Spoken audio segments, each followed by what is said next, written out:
السلام عليكم ورحمة الله وبركاته. السلام عليكم.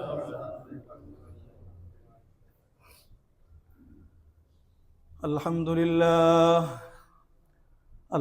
لله نحمده ونستعينه ونستغفره ونؤمن به ونتوكل عليه ونعوذ بالله من شرور أنفسنا ومن سيئات أعمالنا. من يهده الله فلا مضل له ومن يضلله فلا هادي له، ونشهد أن لا إله إلا الله وحده لا شريك له، ونشهد أن سيدنا وسندنا وحبيب ربنا وطبيبنا وطبيب قلوبنا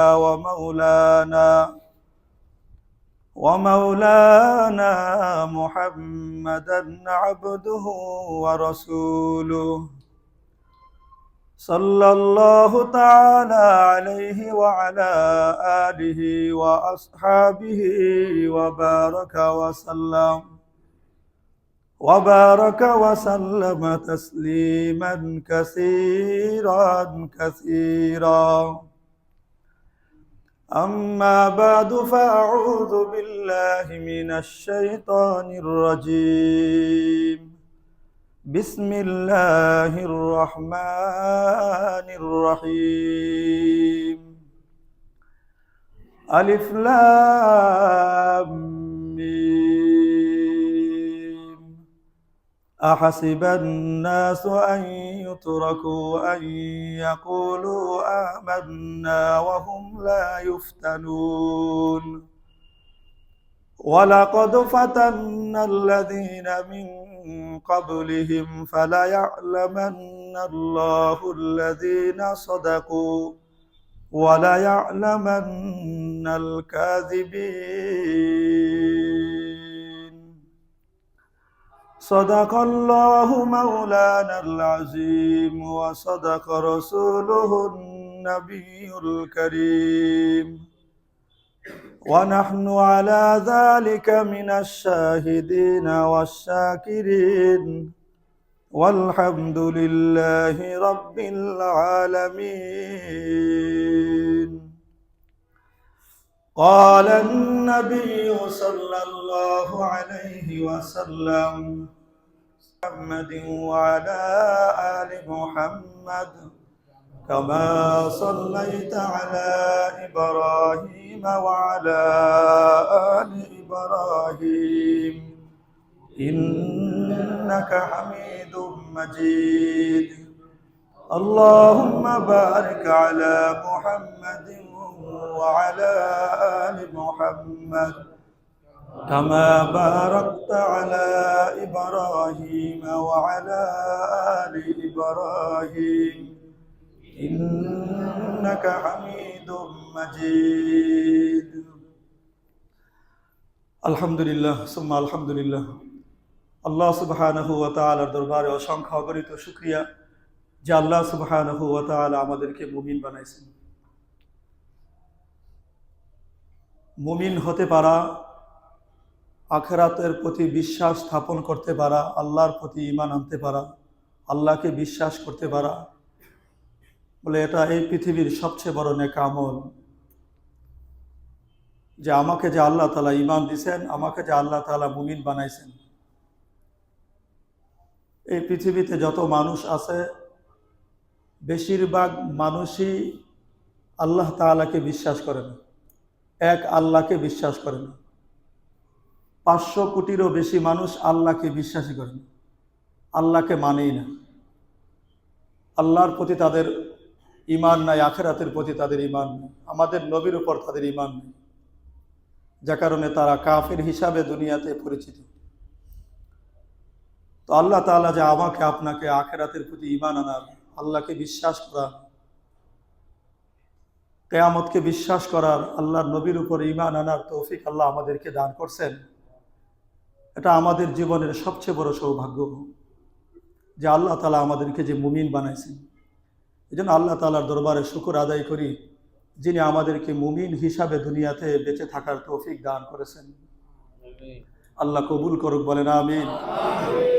মুহতারাম হাজিরিন, আল্লাহ সুবহানাহু ওয়া তাআলার পরিষ্কার ঘোষণা, আল্লাহ তাআলার এটা চূড়ান্ত সিদ্ধান্ত যে আল্লাহ তাআলা ঈমানওয়ালাকে আর আমলওয়ালাকে জান্নাতে দিবেন, বাকি সবাইকে জাহান্নামে দিবেন।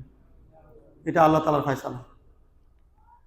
আল্লাহ শুধুমাত্র ঈমানওয়ালাকে জান্নাতে দিবেন, আল্লাহ শুধুমাত্র আমলওয়ালাকে জান্নাতে দিবেন, আল্লাহ শুধুমাত্র ইখলাসওয়ালা ব্যক্তিকে জান্নাতে দিবেন, আল্লাহ তাআলা শুধু তাকওয়াওয়ালা মানুষগুলোকে আল্লাহ জান্নাতে দিবেন, আর বাকি সবাইকে আল্লাহ জাহান্নামে দিবেন। এখন আমি যদি ঈমানের উপর উঠতে না পারি, আমি যদি সত্যিকার অর্থে আমলের উপর উঠতে না পারি, আমার জীবনের সমস্ত কর্মকে যদি আমি ইখলাসওয়ালা বানাইতে না পারি, আমি যদি দুনিয়ার জীবনে তাকওয়া অর্জনকারী হিসাবে নিজেকে তাকওয়াওয়ালা বানাইতে না পারি, তাহলে আমার জান্নাতে যাওয়া কঠিন হয়ে যাবে। এজন্য আল্লাহ তাআলার কাছে দোয়া করা, বেঁচে থাকতে জীবনে আল্লাহ তাআলার রাহে চেষ্টা করা, আমি যেন পরিপূর্ণ ঈমানওয়ালা হতে পারি, আমি যেন আমলওয়ালা হতে পারি, আমি যেন ইখলাসওয়ালা হতে পারি, আমি যেন তাকওয়াওয়ালা হতে পারি। বলে এই জিনিসগুলো, এই আমলগুলো আমাকে আল্লাহর তৈরি জান্নাতের মেহমান বানায় দিন। সুবহানাল্লাহ। ঈমানের বদৌলতে মানুষ জান্নাতে যাবে, আমলের বদৌলতে মানুষ জান্নাতে যাবে, ইখলাসের বদৌলতে মানুষ জান্নাতে যাবে, তাকওয়ার বদৌলতে মানুষ জান্নাতে যাবে। যেন মেরে মুহতারাম দোস্ত আর বুজুর্গ, এই আমলগুলো দুনিয়াতে শিক্ষা করার বিষয়, হাসিল করার বিষয়। এই জিনিসগুলো যদি আমরা হাসিল করতে না পারি, তাহলে আমরা আল্লাহর আদালতের আসামি হয়ে যাব। আর আল্লাহ তাআলার চূড়ান্ত সিদ্ধান্ত হলো, আল্লাহ তাআলা ঈমানওয়ালাকে, আমলওয়ালাকে দুনিয়াতে পরীক্ষা করবেনই করবেন। মুমিন থেকে আল্লাহ তাআলা পরীক্ষা নিবেনই নিবেন। মুমিনকে আল্লাহ তাআলা পরীক্ষা করা ছাড়া জান্নাত দিবেন না। যত বড় আমলওয়ালা হোক, যত বড় ঈমানওয়ালা হোক, যত বড় ইখলাসওয়ালা হোক, তাকওয়াওয়ালা হোক, কিন্তু আল্লাহ তাআলা তাকে পরীক্ষা করা ছাড়া জান্নাত দিবেন না। নবীদের থেকে আল্লাহ তাআলা পরীক্ষা নিয়েছেন। আমরা তো নবীদের থেকে বড় না, কি বলেন? কোনোদিন হতেও পারবো না। যারা নবী হয়েছে, আল্লাহ তাআলা নিজে তাদেরকে নির্বাচিত করছেন। সুবহানাল্লাহ। নবী কোনো ব্যক্তি আমল কইরা হতে পারে না, যে আমলের মাধ্যমে আমি নবী হব, এটা কোনোদিন সম্ভব না। আল্লাহ যাকে পছন্দ করেন তাকে আল্লাহ তাআলা নবী বানান। তো মেরে মুহতারাম দোস্ত আর বুজুর্গ, তো আল্লাহ তাআলা নবীদের থেকে ঈমানের পরীক্ষা নিছেন, তো আমাদের থেকে কি আল্লাহ তাআলা পরীক্ষা নেবেন না? সাহাবীদের থেকে আল্লাহ তাআলা ঈমানের পরীক্ষা নিছেন, তো আমাদের থেকে আল্লাহ তাআলা ঈমানের পরীক্ষা নেবেন না? আল্লাহ তাআলা আমাদের কাউকেই পরীক্ষা করা ছাড়া জান্নাত দিবেন না। এজন্য আল্লাহ কোরআনেও বলছেন, ওয়ালানাবলুওয়ান্নাকুম বিশাইইম মিনাল খাউফি ওয়াল জু'i ওয়া নাকসিম মিনাল আমওয়ালি ওয়াল আনফুসি ওয়াস সামারাত ওয়া বাশশিরিস সাবিরিন। আল্লাহ বলেন, অবশ্যই অবশ্যই আমি আল্লাহ তোমাদেরকে পরীক্ষা করব। পৃথিবীর মুমিন, অবশ্যই আমি আল্লাহ তোমাদেরকে পরীক্ষা করব। পরীক্ষা করা ছাড়া আমি আল্লাহ তোমাদেরকে জান্নাত দিব না। নবীদেরকে আল্লাহ তাআলা পরীক্ষা করেছেন। সবচেয়ে বড় নবী আল্লাহর পয়গম্বর হযরত ইব্রাহিম আলাইহিস সালাতু ওয়াস সালামকে আল্লাহ পরীক্ষা করেছেন। আল্লাহর পয়গম্বর হযরত আইয়ুব আলাইহিস সালাতু ওয়াস সালামকে আল্লাহ পরীক্ষা করেছেন। আল্লাহ তাআলা বিভিন্ন নবীকে আল্লাহ তাআলা পরীক্ষা করেছেন। সাহাবায়ে কেরামকে আল্লাহ তাআলা পরীক্ষা করেছেন। পরীক্ষা করা ছাড়া আল্লাহ তাআলা মানুষকে জান্নাত দিবেন না। তাই আল্লাহ বলেন, অবশ্যই অবশ্যই আমি আল্লাহ তোমাদেরকে পরীক্ষা করব। জান মালের মাধ্যমে আমি আল্লাহ পরীক্ষা করব। ক্ষুধার্ত দিয়ে আমি আল্লাহ তোমাদেরকে পরীক্ষা করব। আমি আল্লাহ ফসল ফলাদির নোকসানি দিয়ে আমি আল্লাহ তোমাদেরকে পরীক্ষা করব। আমি আল্লাহ এমনকি কখনো দুনিয়াতে জীবন চলার পথে ঈমান ও ইসলামের উপর চলতে গিয়ে, আল্লাহর বিধানের উপর চলতে গিয়ে এমন হবে কখনো জীবন দেওয়ার প্রয়োজন হবে। আল্লাহ বলেন, কখনো জীবন তোমার থেকে নেওয়ার মাধ্যমে আমি আল্লাহ তোমাকে পরীক্ষা করব। কখনো জীবন দিতে হবে, কখনো কি করতে হবে? আল্লাহর রাহে জীবন দিতে হবে। জীবন নেওয়ার মাধ্যমে আল্লাহ তাআলা আমাদেরকে পরীক্ষা করবে। ওয়াল আনফুসি ওয়াস সামারাত, কখনো জীবনকে আল্লাহ তাআলার রাহে কুরবান করার মাধ্যমে আল্লাহ তাআলা আমাদের থেকে পরীক্ষা নেবেন। এজন্য মেরে মুহতারাম দোস্ত আর বুজুর্গ, মুমিনের গোটা জিন্দিগিটাই হলো পরীক্ষার জিন্দিগি। আর পরীক্ষায় যদি পাশ করতে পারি তো আল্লাহ তাআলা আমাদেরকে পাশ করাইবেন, আমাদেরকে আল্লাহ তাআলা জান্নাত দিবেন।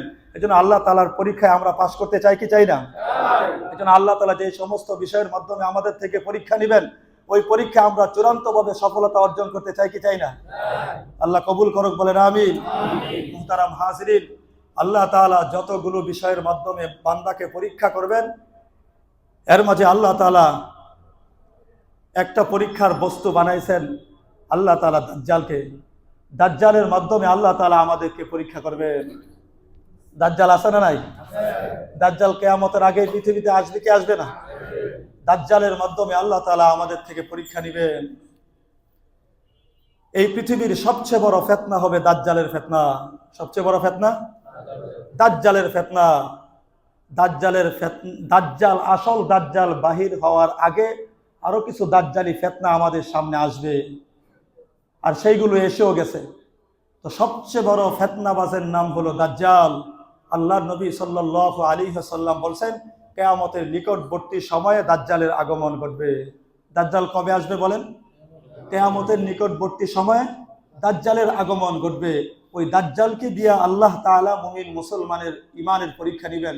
আল্লাহর নবী বলেন, দাজ্জালের আগমনের পর, দাজ্জাল যখন আগমন করবে, দাজ্জাল আগমনের পর মুমিন মুসলমানদের জন্য ঈমানের উপর টিকে থাকা কঠিন হয়ে যাবে। দাজ্জাল আগমনের পর মুমিন মুসলমানের জন্য ঈমানের উপর যেই পরিমাণ কঠিন হয়ে পড়বে, পৃথিবীর অন্য কোনো ফিতনায় মুসলমান ঈমানের উপর এই পরিমাণ পরীক্ষা দিবে না। সবচেয়ে বড় পরীক্ষার বস্তু হবে দাজ্জাল। তো সেই দাজ্জাল কিয়ামতের নিকটবর্তী সময়ে দুনিয়াতে আগমন করবে। ওই দাজ্জালের ফিতনা থেকে আমাদের বাঁচার দরকার। ওই দাজ্জালের পরিচয় আমাদের জানার দরকার। কে সেই দাজ্জাল, কি তার পরিচয়? যেই দাজ্জালের ফিতনা হবে পৃথিবীর সবচেয়ে বড় ফিতনা, ওই দাজ্জালের পরিচয় জানার দরকার আছে না নাই? আল্লাহর নবী সাল্লাল্লাহু আলাইহি ওয়াসাল্লাম বলেন, পৃথিবীতে এমন কোন নবী আসেন নাই যেই নবী তার উম্মতকে দাজ্জালের ফিতনা থেকে সতর্ক করেন নাই। সমস্ত নবীগণ তার উম্মতকে দাজ্জালের ফিতনা থেকে সতর্ক করছেন। এমনকি দাজ্জালের ফিতনা থেকে বাঁচার জন্য আল্লাহর নবী উপায় উপকরণও বলে দিয়েছেন।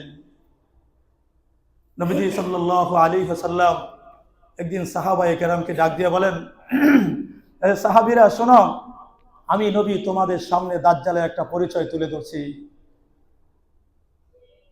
আল্লাহর নবী সাল্লাল্লাহু আলাইহি ওয়াসাল্লাম দাজ্জালের সামনে, আল্লাহর নবী সাল্লাল্লাহু আলাইহি ওয়াসাল্লাম দাজ্জালের কি পরিচয় সাহাবায়ে কেরামের সামনে নবীজি সাল্লাল্লাহু আলাইহি ওয়াসাল্লাম তুলে ধরছেন। আল্লাহর নবী বলেন, কোন নবী কোন উম্মতকে এই পরিচয়টা বলে নাই যেই পরিচয়টা আমি তোমাদের সামনে বলবো। আল্লাহর নবী বলেন, দাজ্জালের যতগুলো পরিচয় এর মাঝে একটা পরিচয় হলো, আল্লাহর নবী বলেন, ইন্নাহু আ'ওয়ারু ওয়া ইন্নাল্লাহা লাইসা বিআ'ওয়ারা। আল্লাহর নবী বলেন, এ সাহাবীরা শোনো, এই পৃথিবীতে দাজ্জালের আগমন ঘটবে। যে দাজ্জাল তোমাদের ঈমান নষ্ট করবে, যে দাজ্জাল তোমাদের ঈমানকে বরবাদ করবে, যে দাজ্জাল তোমাদেরকে জাহান্নামী বানাবে, যে দাজ্জাল তোমাদেরকে কাফের বানাবে, যে দাজ্জাল তোমাদেরকে ঈমান হারা করবে, যে দাজ্জালের ফিতনা হবে পৃথিবীর সবচেয়ে বড় ফিতনা। আল্লাহর নবী বলেন, ইন্নাহু আ'ওয়ারু, ওই দাজ্জাল হবে অন্ধ। ওই দাজ্জাল কি হবে?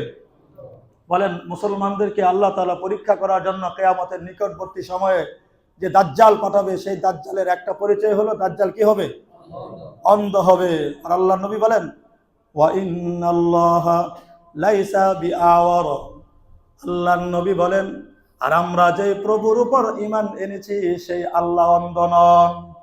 এ সাহাবীরা, কিয়ামতের নিকটবর্তী সময়ে যে দাজ্জাল আগমন করবে, সেই দাজ্জালের পরিচয় আমি আল্লাহর নবী তোমাদের সামনে তুলে ধরলাম। সেই দাজ্জাল হবে অন্ধ এবং কানা। কিন্তু আমরা যে প্রভুর উপর ঈমান এনেছি সেই প্রভু অন্ধ নন। আমাদের প্রভু কি না? কিন্তু দাজ্জালদের দুনিয়াতে আসার পরে নিজেকে খোদা বলে দাবি করবে, সেই খোদা দাবি কারণেওয়ালা দাজ্জাল হবে অন্ধ। কি হবে? কাজে দেখলেই তো আমরা চিনবো। কি বলেন? আল্লাহ নবী সাল্লাল্লাহু আলাইহি ওয়াসাল্লাম পরিচয় আমাদের সামনে তুলে ধরছেন, আমরা যেন দাজ্জালকে দেখা মাত্রই দাজ্জালকে চিনতে পারি। এই জন্য দাজ্জালের একটা পরিচয় হলো দাজ্জাল কি হবে? অন্ধ হবে। মুহতারাম হাজিরিন, আসলে যিনি প্রভু হন তিনি সমস্ত দোষ ত্রুটি থেকে পাক পবিত্র হন, ঠিক কিনা বলেন? পুত পবিত্র হন। যিনি খোদা হবেন, যিনি আল্লাহ হবেন, যিনি মানুষের পালনকর্তা হবেন, যিনি মানুষের সৃষ্টিকর্তা হবেন, তার মাঝে কোনো দোষ ত্রুটি থাকতে পারবে না। এটাই হলো চূড়ান্ত সিদ্ধান্ত। এজন্য আল্লাহ হলেন সুবহান। আল্লাহ কি? সুবহান। আমাদের আল্লাহর কোনো ত্রুটি নাই, আছে? কি বলেন, আছে? আমাদের আল্লাহর কোনো ত্রুটি নাই। কিন্তু কিয়ামতের নিকটবর্তী সময়ে যে দাজ্জাল এসে খোদা দাবি করবে, সে দাজ্জালের একটা ত্রুটি হলো দাজ্জাল কি হবে? অন্ধ হবে। কিন্তু ইসকনের সদস্যরা মনে হয় বুঝে না। যারা ইসকন করে, ইসকন পার্টি করে, এরা মনে হয় এটা বুঝে না। এদের প্রভু তো গ্রেপ্তার হয়, কি বলেন? ইসকনের প্রভু গ্রেপ্তার হয়েছে না? মুশরিকদের প্রভু গ্রেপ্তার হয়েছে না? কিন্তু যিনি আল্লাহ হন তিনি তো গ্রেপ্তার হন না, ঠিক কিনা বলেন?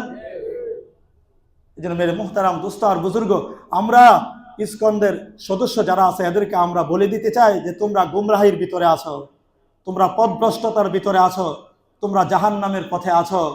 কারণ যিনি প্রভু হন তিনি অন্ধ হয় না, যিনি প্রভু হয় তিনি গ্রেফতার হয় না, যিনি প্রভু হয় তিনি লম্পট হয় না।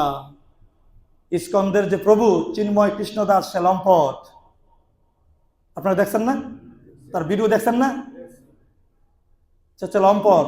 তো যেই মানুষটা লম্পট হয় সে তো মানুষের প্রভু হতে পারে না, ঠিক কিনা বলেন?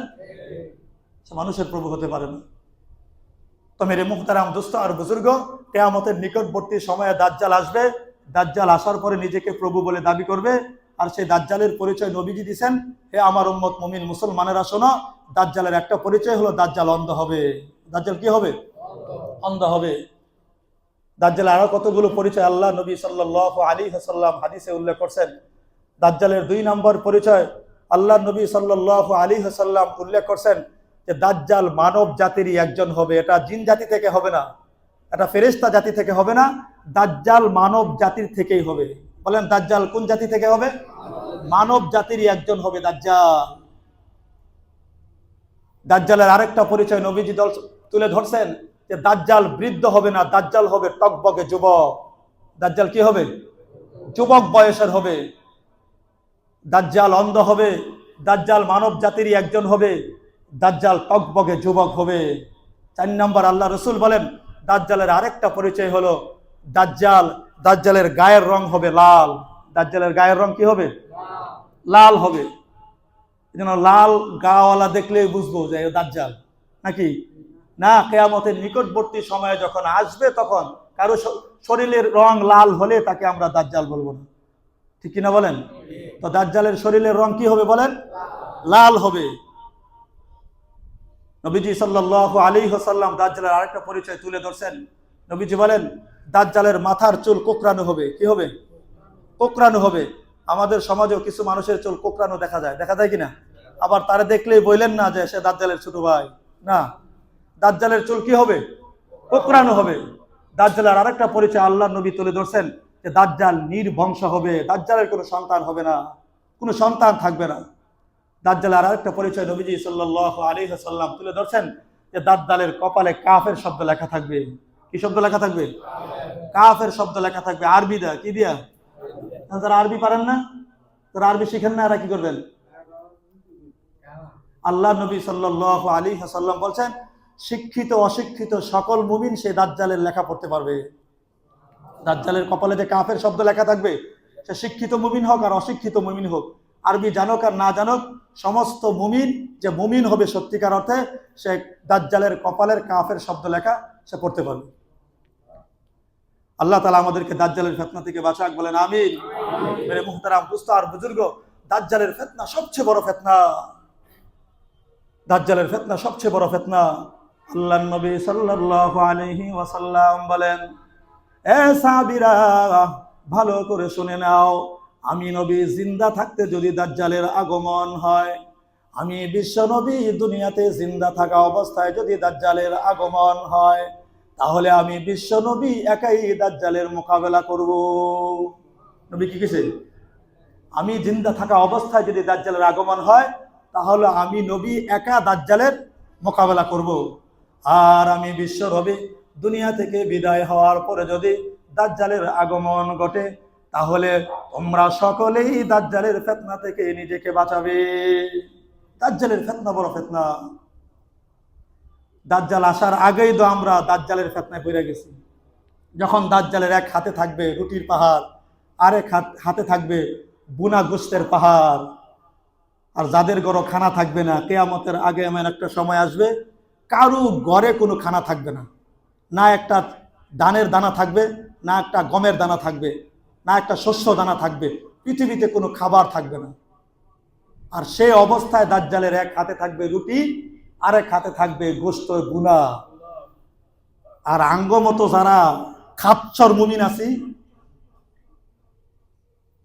তখন যারা আমরা বর্তমান সময়ে অর্থের লোভ সামলাইতে পারি না, কিস্তিতে গিয়ে টাকা উড়াই, হারাম খাই, তখন সবার আগে আমার মতো এই খাচ্ছর মুমিন আর বেহায়া মুমিন আর লুবি মুমিন সর্বপ্রথম কাফের দাজ্জালের কাছে গিয়ে ইমান বিক্রি করে আগে রুটি কিনবো আর গোশত কিনবো, যে আপনি আমার খোদা।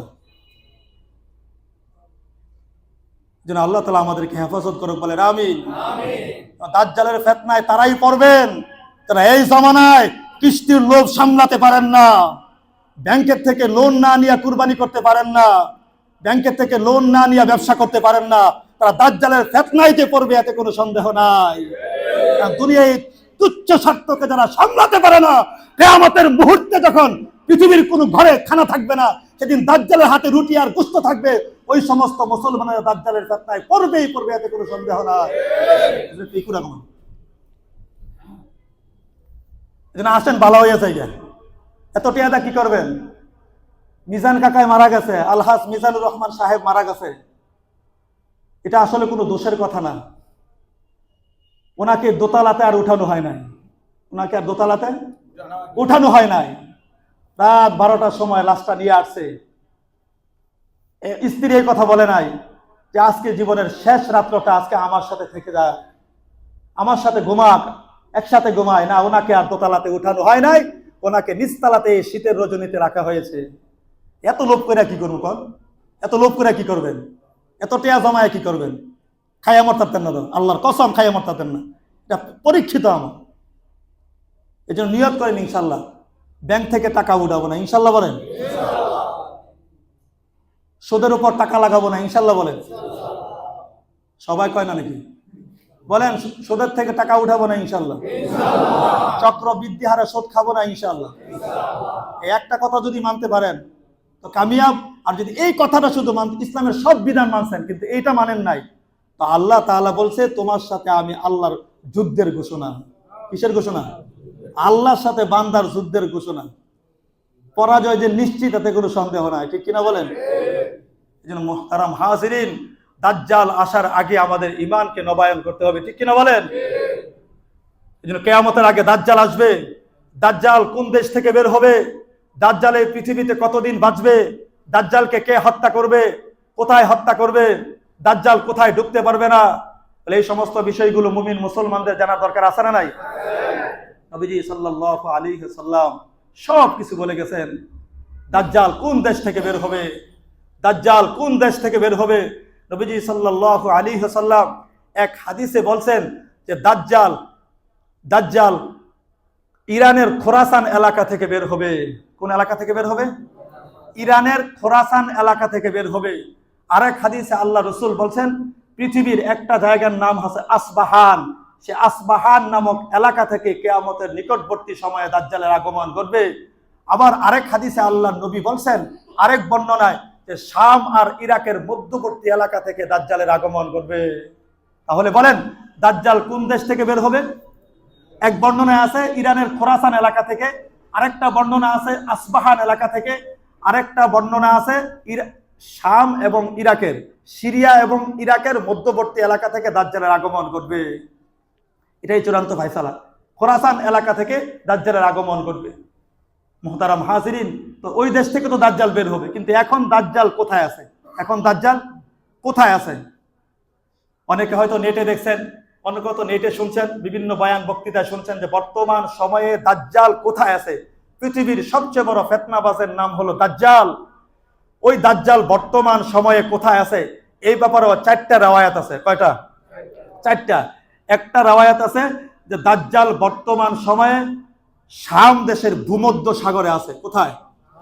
দাজ্জাল শাম দেশের ভূমধ্য সাগরে আছে। আরেকটা রাওয়ায়াত আছে যে দাজ্জাল আরব সাগরে আছে। কোথায়? আরব সাগরে। আরেকটা রাওয়ায়াত আছে দাজ্জাল পৃথিবীর আটলান্টিক মহাসাগরে অবস্থিত বারমুডা ট্রাইঅ্যাঙ্গেল নামে একটা জায়গা আছে। ওই জায়গাতে দাজ্জাল অবস্থান করতেছে, যেই জায়গাটা উন্নত বিশ্বের উন্নত প্রযুক্তি কম্পাস পর্যন্ত সেখানে কাজ করা বন্ধ করে দেয়, সেখানে কম্পাস কাজ করে না। আবার কোন বর্ণনা আছে দাজ্জাল এই পৃথিবীর কোনো একটা দ্বীপে বন্দী আছে। দাজ্জাল এই পৃথিবীর কোনো একটা দ্বীপে কি আছে? বন্দী আছে। বলে যেই জায়গাটা বর্তমান সময়ে গুগল ম্যাপেও তা দেখা যায় না, সেই দ্বীপটা কোথায় আছে? যেই দ্বীপে দাজ্জাল বন্দী আছে, আল্লাহর নবী সাল্লাল্লাহু আলাইহি ওয়াসাল্লাম বলেন দাজ্জাল পৃথিবীর কোনো একটা দ্বীপে বন্দী আছে, কিন্তু সেই দ্বীপটা পৃথিবীর কোথায় অবস্থিত বর্তমান সময়ে গুগল ম্যাপেও সেটা দেখা যায় না। এমন এক জায়গায় দাজ্জাল বন্দী আছে। তবে শেষ কথা হলো দাজ্জাল পৃথিবীর কোনো একটা দ্বীপে বন্দী আছে।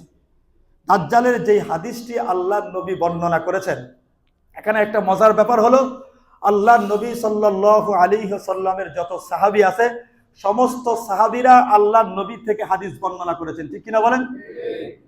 আল্লাহর নবীর সাহাবী হযরত আবু বকর সিদ্দিক রাদিয়াল্লাহু তাআলা আনহু আল্লাহর নবী থেকে হাদিস বর্ণনা করেছেন।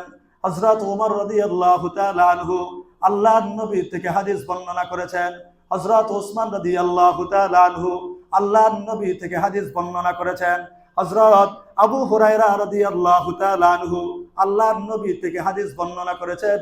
সমস্ত সাহাবীরা আল্লাহর নবী থেকে হাদিস বর্ণনা করেছেন, কিন্তু আল্লাহর নবী দাজ্জালের বর্ণিত হাদিসটি তার সাহাবী থেকে বর্ণনা করেছেন। কার থেকে? সমস্ত সাহাবীরা হাদিস বর্ণনা করেছেন রসুল থেকে। আর রসুল এই দাজ্জালের হাদিসটি, পৃথিবীতে একটা হাদিস আছে যে হাদিসটা আল্লাহর নবী তার সাহাবী থেকে বর্ণনা করেছেন। সুবহানাল্লাহ বলেন। সেই সাহাবীর নাম হলো হযরত তামিম দারি রাদিয়াল্লাহু তাআলা আনহু। কি নাম? তামিম দারি রাদিয়াল্লাহু তাআলা আনহু।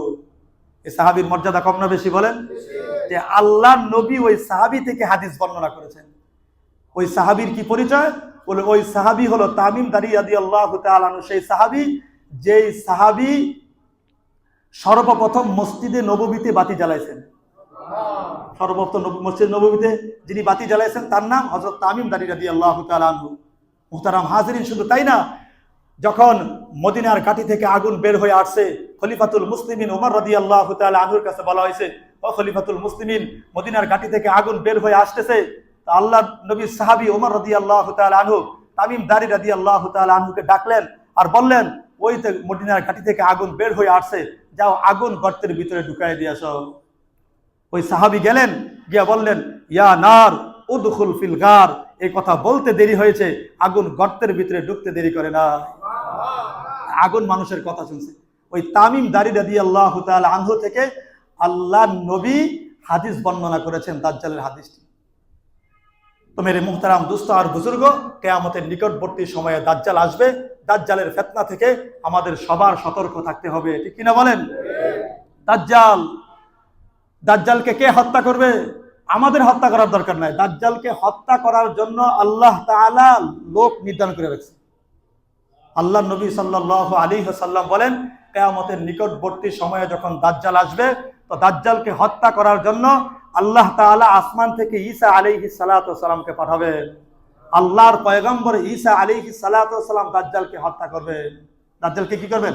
তাহলে বলেন, দাজ্জালকে হত্যা করবে কে? আল্লাহর পয়গম্বর ঈসা আলাইহিস সালাতু ওয়াস সালাম। কোথায় হত্যা করবে? বলে বর্তমান ফিলিস্তিনের বাবে লুদ নামক একটা জায়গা আছে। ফিলিস্তিনের একটা জায়গার নাম আছে বাবে লুদ। সেই বাবে লুদ নামক জায়গায় আল্লাহর পয়গম্বর ঈসা আলাইহিস সালাতু ওয়াস সালাম দাজ্জালকে খতম করবে। যেন মেরে মুহতারাম দোস্ত আর বুজুর্গ, আমাদেরকে আগের থেকেই সমস্ত ফিতনা থেকে বেঁচে থাকতে হবে। ঠিক কিনা বলেন? আল্লাহর নবী সাল্লাল্লাহু আলাইহি ওয়াসাল্লাম বলেন, দাজ্জালের সবচেয়ে বেশি অনুসরণ করবে কারা? এই পৃথিবীর কারা সবচেয়ে বেশি দাজ্জালের অনুসরণ করবে?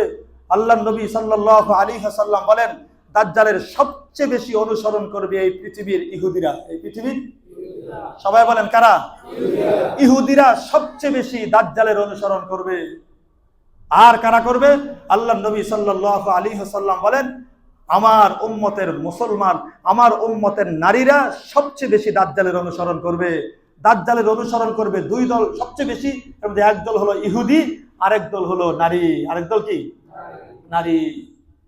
মেরে মুহতারাম দোস্ত আর বুজুর্গ, নারীর ফিতনা সবচেয়ে বড় ফিতনা, ঠিক কিনা বলেন? যে ফিতনা আমরা গত 16 বছরে অনুভব করছি, ঠিক কিনা? মুহতারাম হাজিরিন, এজন্য সমস্ত ফিতনা থেকে আমাদের বাঁচতে হবে। দাজ্জাল কি কি ফিতনা নিয়ে আসবে, দাজ্জাল কি কি ফিতনা নিয়ে আসবে এবং দাজ্জালের ফিতনা থেকে বাঁচার উপায় কি, তাও আল্লাহর নবী সাল্লাল্লাহু আলাইহি ওয়াসাল্লাম হাদিসে উল্লেখ করেছেন।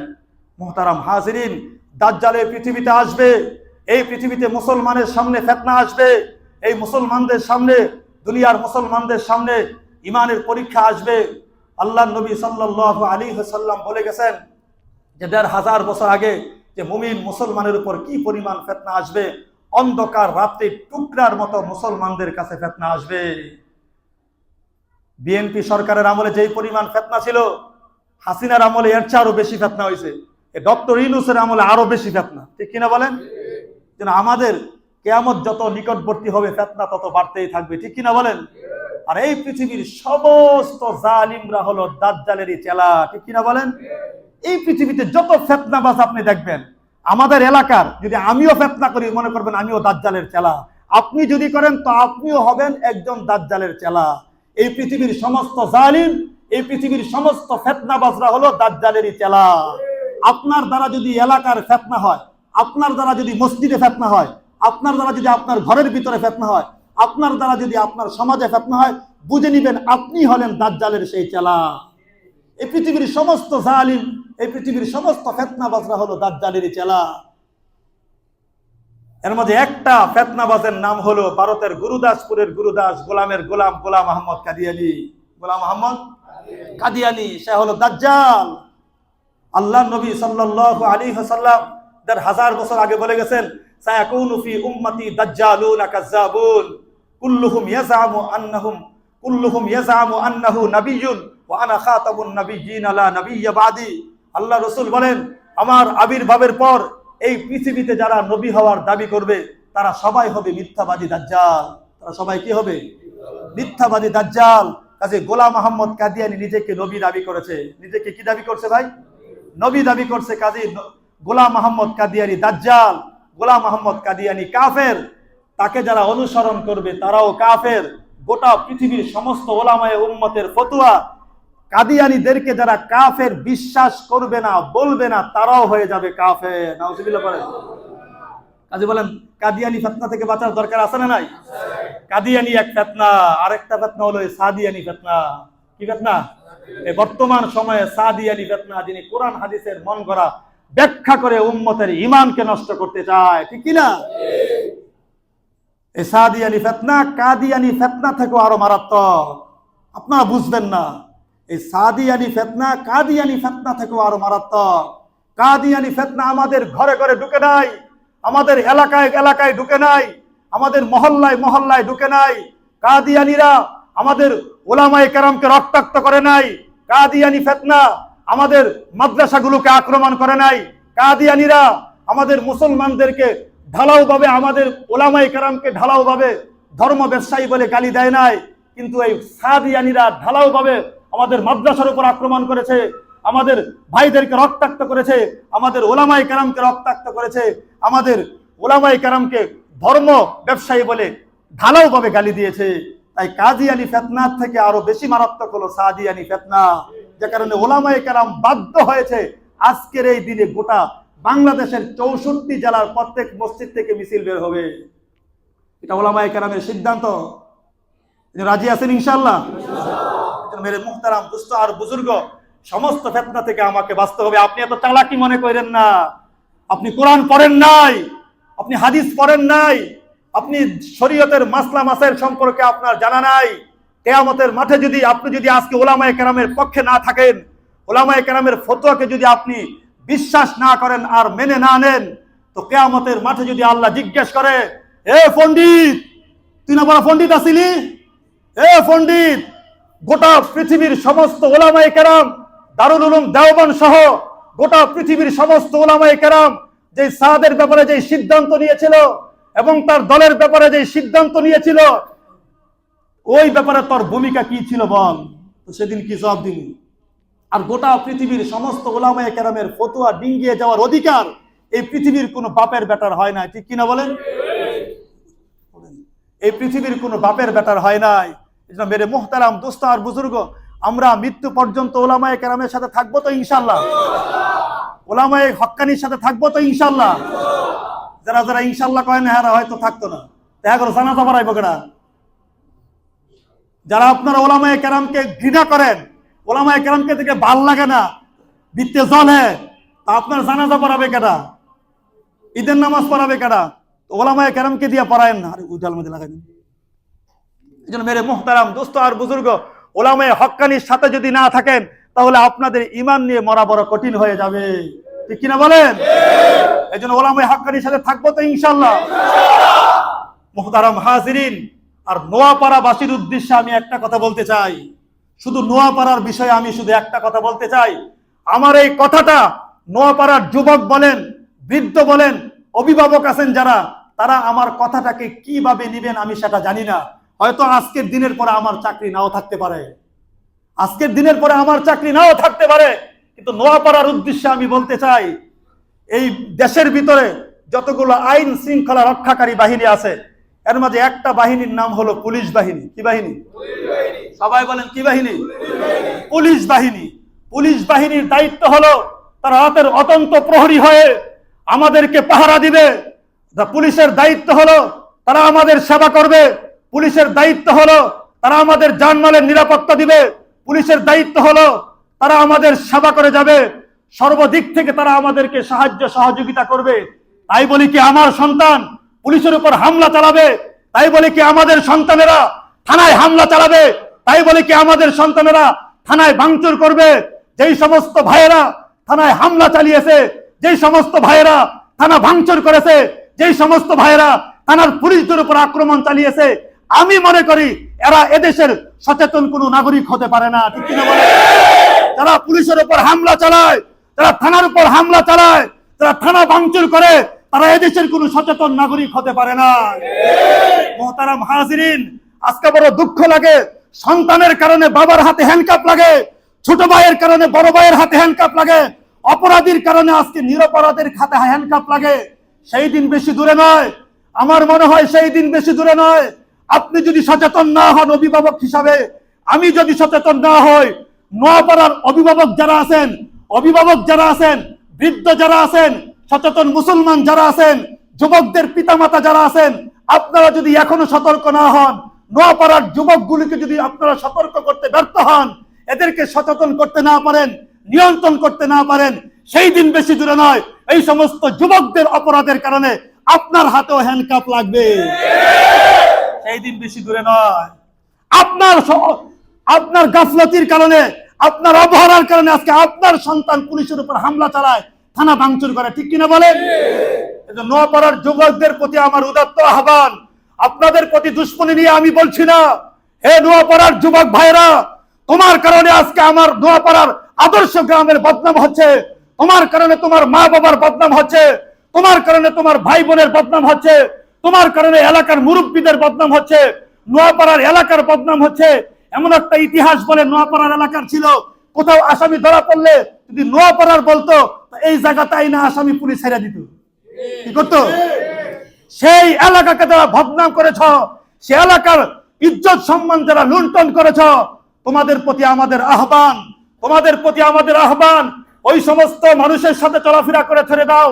যারা নেশা পান করে তাদের সাথে চলাফেরা বন্ধ করে দাও, যারা নেশা বিক্রি করে তাদের সাথে চলাফেরা বন্ধ করে দাও, যারা চুরি করে এই সমাজে তাদের সাথে চলাফেরা বন্ধ করে দাও, যারা সন্ত্রাসী করে তাদের সাথে চলাফেরা বন্ধ করে দাও, যারা সন্ত্রাসী কর্মকাণ্ড করে তাদের সাথে চলাফেরা বন্ধ করে দাও। তোমরা তওবা করে আল্লাহর পথের প্রতীক হয়ে যাও, ঠিক কিনা বলেন? খারাপ বললাম? হ্যান্ডকাপ তো আমার আব্দুল্লাহ কার হাতে লাগবো, আর কদিন পরে লাগবো। এলাকার গণ্যমান্য ব্যক্তি যারা আছে তাদের হাতে লাগবো। আপনি সন্তানের বাবা আছেন, আপনার হাতে লাগবো।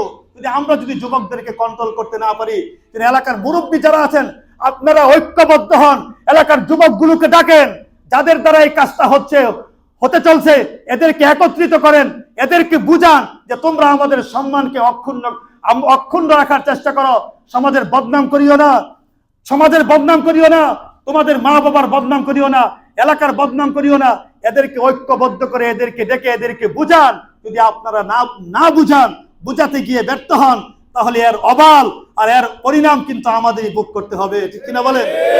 আল্লাহ তাআলা আমাদের সবাইকে, নোয়াপাড়ার প্রত্যেকটা যুবককে আল্লাহর পথের প্রতীক হওয়ার আর এলাকার প্রত্যেকটা অভিভাবককে সচেতন হওয়ার তৌফিক দান করুক, বলেন আমিন।